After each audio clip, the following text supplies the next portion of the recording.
नमस्कार साथियों, मेरा नाम है आर.के. सिंह। संस्कृति आईएएस के यूट्यूब चैनल पर आप सभी का स्वागत है। आज के एपिसोड में एक महत्वपूर्ण रिपोर्ट की चर्चा करने वाले हैं जो हाल ही में जारी की गई। रिपोर्ट क्या है? तो venture capital firm Bloom ventures, इस रिपोर्ट की चर्चा करेंगे और इसमें जो महत्वपूर्ण आंकड़े दिए गए हैं, जो निष्कर्ष दिए गए हैं, वो कान खड़े करने वाले। जैसे भारत के संदर्भ में ये रिपोर्ट ये कहती है कि 1 अरब जो भारतीय हैं उनके पास खर्च करने के लिए पैसे ही नहीं है। तो देखेंगे कि आखिर ये रिपोर्ट क्या क्या महत्वपूर्ण निष्कर्ष प्रस्तुत करती है। उन सभी आंकड़ों पर हम चर्चा करेंगे। रिपोर्ट में भारत की जो उपभोक्ता स्थिति है और जो अर्थव्यवस्था को लेकर चौंकाने वाले जो आंकड़े, जो दावे किए गए हैं, उनकी भी हम जांच पड़ताल करेंगे। भारत में जो बदलता हुआ उपभोक्ता बाजार है उस पर हम चर्चा करेंगे। कोविड-19 के बाद जो रिकवरी हुई है, खासतौर पे केस शेप में जो रिकवरी हुई है, आखिर ये केस शेप रिकवरी होती क्या है, उस पर हम देखेंगे। और उपभोग में गिरावट के पीछे आखिर मूल कारण कौन से हैं। साथ ही आर्थिक सुधार के जो प्रमुख प्रकार हैं, जैसे V शेप जो रिकवरी है, U शेप रिकवरी है, W शेप, L शेप, ये जो अलग अलग रिकवरी हैं, इन पर भी हम संक्षिप्त रूप से बात करेंगे। चलिए शुरुआत करते हैं। जो रिपोर्ट है जिसमें ये कहा गया है कि 1 अरब भारतीयों के पास खर्च करने को नहीं है पैसे। क्यों ये मामला चर्चा में है? तो हाल ही में आई जो वेंचर कैपिटल फर्म जो ब्लूम वेंचर्स है, इस रिपोर्ट में कई सारे जो दावे किए गए हैं वो कहीं ना कहीं कान खड़े करने वाले, खास तौर पे जो उपभोक्ता जो अर्थव्यवस्था है उससे जुड़े हुए जो आंकड़े दिए गए हैं वो चौंकाने वाले हैं। तो देखते हैं थोड़ा सा जो महत्वपूर्ण आंकड़े हैं, जो महत्वपूर्ण बिंदु है। भारत की 140 करोड़ आबादी में से 1 अरब जो लोग हैं वो आर्थिक रूप से क्या है, कमजोर है। ये बात कहती है ये रिपोर्ट। और उनके पास खर्च करने के लिए पर्याप्त पैसे, पर्याप्त जो आय है वो नहीं है। केवल 13 से 14 करोड़ लोग ही हैं जो वास्तविक उपभोक्ता वर्ग में शामिल हैं, जो व्यवसायों और या फिर किसी भी स्टार्टअप के लिए संभावित बाजार के रूप में देखे जा रहे हैं। 30 करोड़ जो लोग हैं वो इमर्जिंग या जो आकांक्षी उपभोक्ता हैं वो माने जा सकते हैं, लेकिन वे भी अभी बड़े खर्च करने के लिए प्रिपेयर नहीं है, सक्षम नहीं है। ये इस रिपोर्ट में कहा गया है। रिपोर्ट में ये भी कहा गया कि भारत की जो आर्थिक असमानता है वो अब स्टेबल नहीं है, वो तेजी से बढ़ती जा रही है। इसमें कहीं से भी गिरावट देखने को नहीं मिली है। जो एक आय के स्तर पे जो खाई है वो अभी भी भारत में बनी हुई है और ये खाई कम होने का नाम नहीं ले रही है, बल्कि ये बढ़ती जा रही है। वर्ष 1990 में जो शीर्ष 10% जो भारतीय हैं उनकी जो नेशनल आय है, जो राष्ट्रीय आय है, उसकी जो हिस्सेदारी थी वो 34% थी, 34% थी, जो अब बढ़कर कितनी हो गई है, वो 57.7% हो गई, यानी 57.7% हो गई। एक तरह से 60% के आसपास पहुंच गई है। निचली 50% जो आबादी है उसकी जो आय हिस्सेदारी है वो 22% थी और वो और गिर गई है और कम हो गई है। ये पहुंच गई है कितना? तो ये अब केवल 15% हो गई है।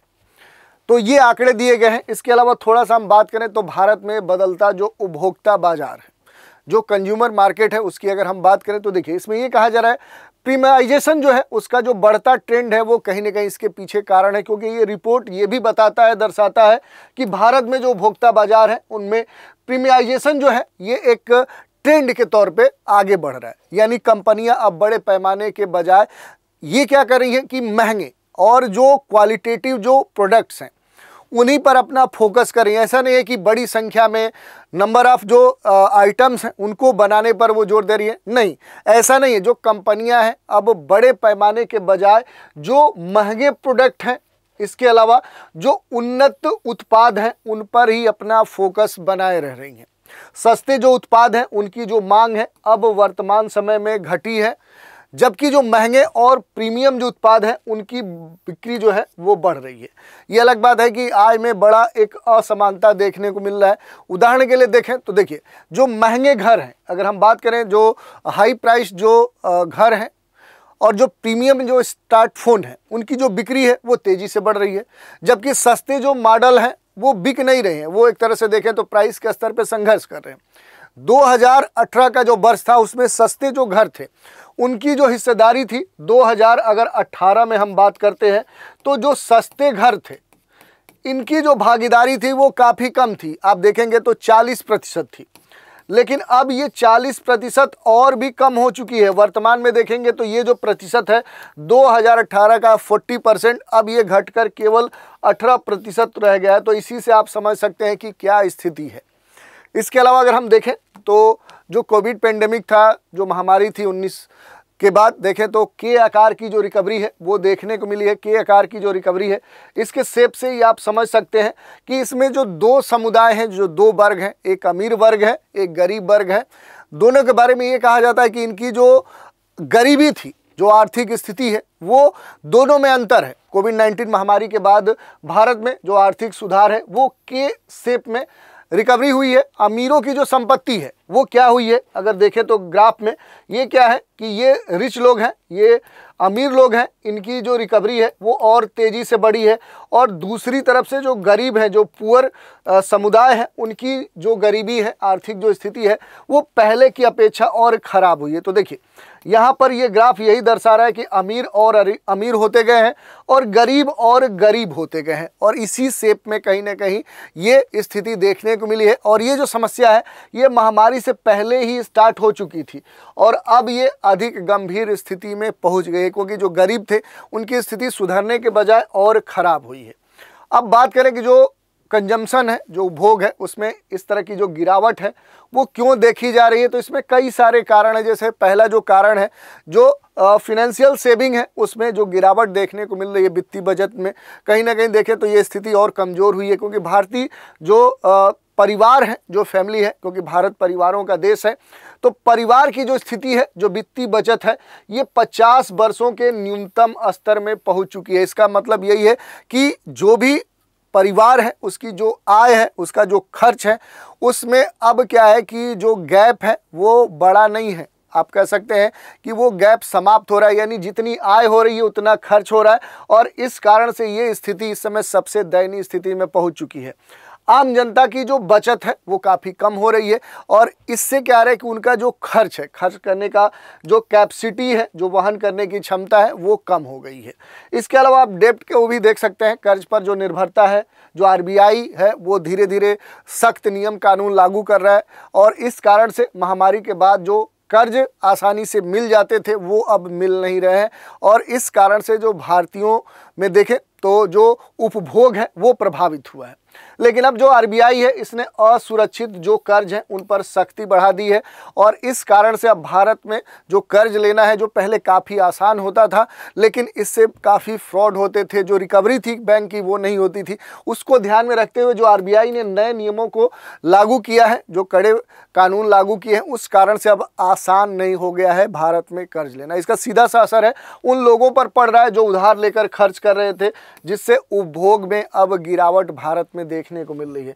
जो मिडिल क्लास है उसकी जो इकोनॉमिक स्थिति है अब वो ठीक नहीं है। भारत का जो मध्यम वर्ग है ये उपभोक्ता मांग का सबसे प्रमुख सोर्स रहा है, लेकिन इसकी जो स्थिति है लगातार बिगड़ रही है। 50% जो मिडिल कह सकते हैं टैक्सेशन से जुड़े हुए जो लोग हैं, जो करदाता है, इनकी जो तनख्वाह है, जो सैलरी है, वो पिछले डिकेड में स्थिर रही थी, स्टेबल हो गई थी, जिसका मतलब इतना ही है कि महंगाई को जोड़ने के बाद भी उनकी जो वास्तविक आय है वो कम हो गई।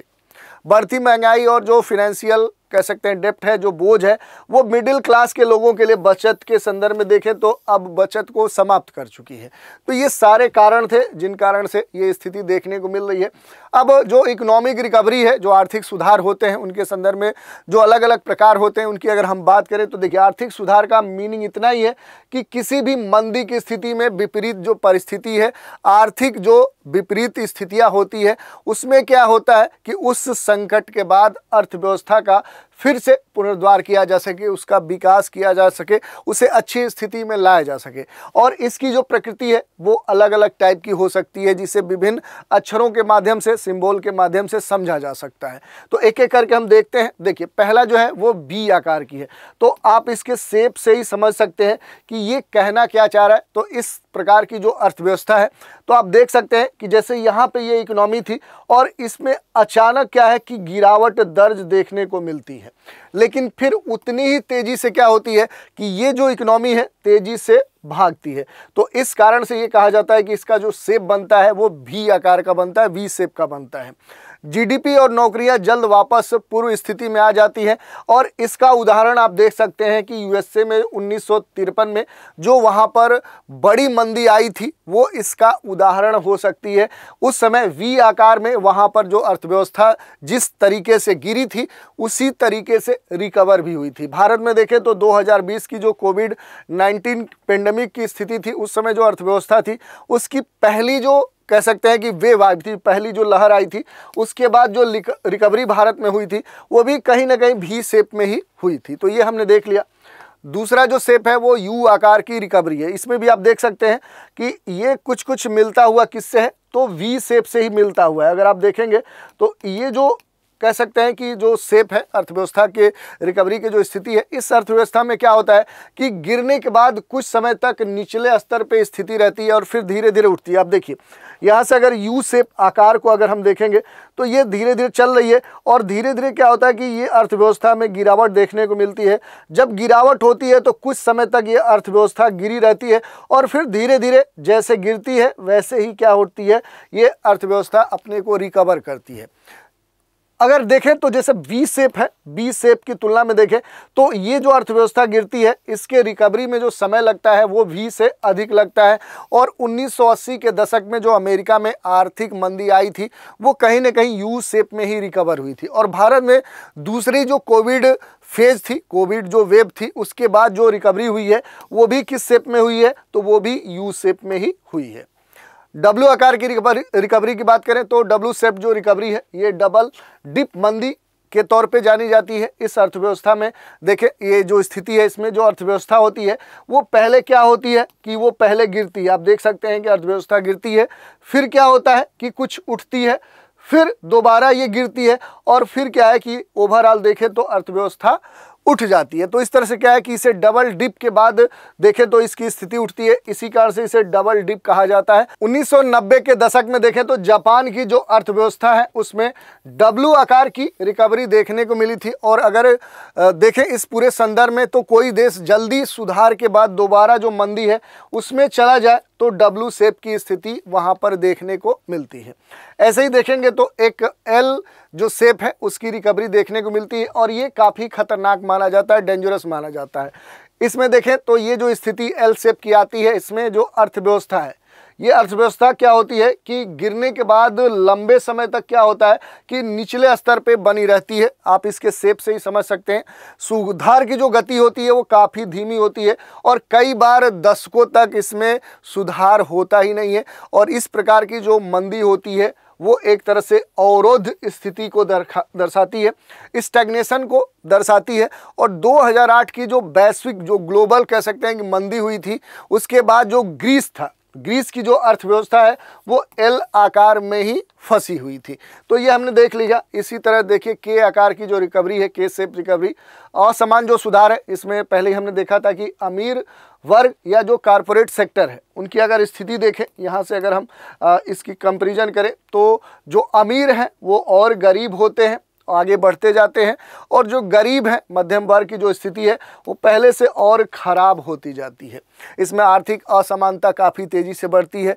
और भारत में कोविड-19 के बाद जो रिकवरी हुई थी वो कहीं ना कहीं इसी शेप में हुई थी। 2020-21 में अमेरिका की जो आर्थिक रिकवरी हुई थी वो भी के शेप में हुई थी। तो इस तरह से हमने जो अलग अलग विषय थे उन पर हमने चर्चा की। इसी पर आधारित एक प्रश्न देखते हैं। हाल ही में किस वेंचर कैपिटल फर्म ने भारत की उपभोक्ता अर्थव्यवस्था पर रिपोर्ट जारी की है? Sequoia capital, Bloom venture, tiger global और सॉफ्ट बैंक। इस प्रश्न का उत्तर देना है और आपको ये भी बताना है कि आपको आज का एपिसोड कैसा लगा। अगर अच्छा लगा तो उसको भी आप कमेंट के माध्यम से हम तक पहुंचाएं।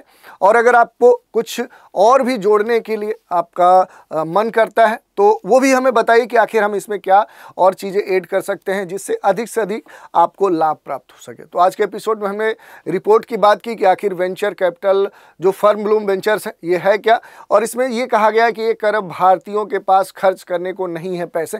आखिर ऐसी बातें क्यों कही गई है और इस रिपोर्ट में और कौन से बातें कही गई हैं जो कान खड़े करने वाले हैं भारतीयों के लिए। और भारत में बदलता जो उपभोक्ता बाजार है वो किस प्रकार का है, कोविड-19 पेंडेमिक के बाद देखें रिकवरी जो हुई है वो किस आधार पर हुई है, किस सेप के आधार पर हुई है, और उपभोक्ता में गिरावट के कारण और आर्थिक सुधारों के जो अलग अलग प्रकार होते हैं उन पर हमने चर्चा की। तो आज के एपिसोड में इतना ही। आप सभी हमारे साथ बने रहें, इसके लिए धन्यवाद।